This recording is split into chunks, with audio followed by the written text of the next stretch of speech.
The Charlie Kirk's death is getting more and more suspicious to me now. Let's start with his interview with Meghan.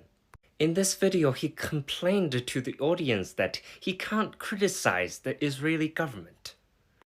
I have less ability sometimes online to criticize the Israeli government without backlash than actual Israelis do. Then they talked about Epstein files. Blowback after saying Mossad possibilities with Epstein, a comment behind which I stand. I mean, I realize, and I've of course reported what Alan Dershowitz has said as his lawyer. He says, I think he would have told me. He didn't say he had any of those connections. I hear all that. That doesn't mean it's not true. I think all these things should be explored. It's one of the many things that should be explored around Epstein. But saying that, and also saying he might be a U.S. asset, etc., doesn't make you anti-Semitic. That's fucking crazy. And then she talked about her interview with Piers Morgan. And in the beginning, she was spreading Israeli propaganda as usual. What I found interesting is the second part. Israel, whether it realizes it or not, has made itself the villain of the world in letting this thing go on so long. They have lost support amongst their dearest friends. And even the entire Democrat Party here in the United States has turned against them, and they're losing Republicans by the day here in America, which is their most important ally. So whether the fight continues to be just or not is almost irrelevant. As Trump said when he was running this time last year, not yet elected, time to wrap it up. Later, they even pulled up the statistics proving that Israel is losing this propaganda war.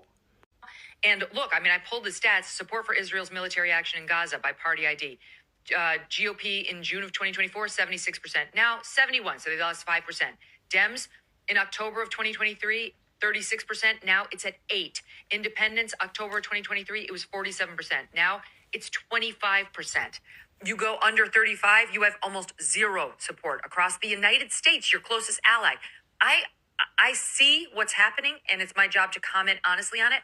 But I am sick of being lectured on, like, you have to see it exactly as we see it and support everything, or you're against us.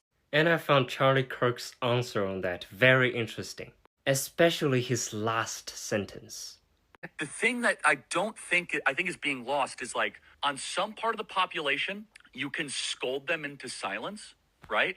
But if I have any deviation of a purity test, any deviation whatsoever, such as hosting a focus group, having Dave Smith or Tucker at my event, it is all of a sudden, oh, Charlie is he's no longer with us and all that. I said, wait a second, what do you mean? What does with us mean exactly, right? I'm an American, okay? Like, I represent this country. The last sentence represents almost all the Western young conservatives.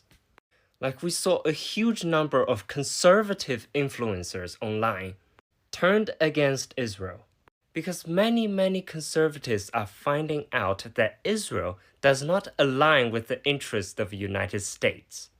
That's why they want the release of the Epstein files or investigate the JFK and 9/11. And many of them are finding out that Israel is an antichrist regime, which majority of them are Christians. In his latest video, he even criticized the Israeli lobby influence in the United States, even though that video is still quite bigoted.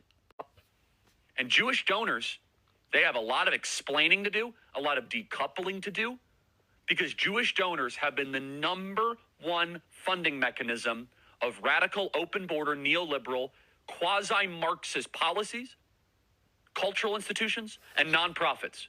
This is a beast created by secular Jews. And now it's coming for Jews, and they're like, what on earth happened? And it's not just the colleges. It's the nonprofits, it's the movies, it's Hollywood, it's all of it.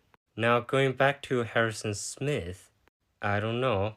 I don't want to make conclusions too early, but this is suspicious.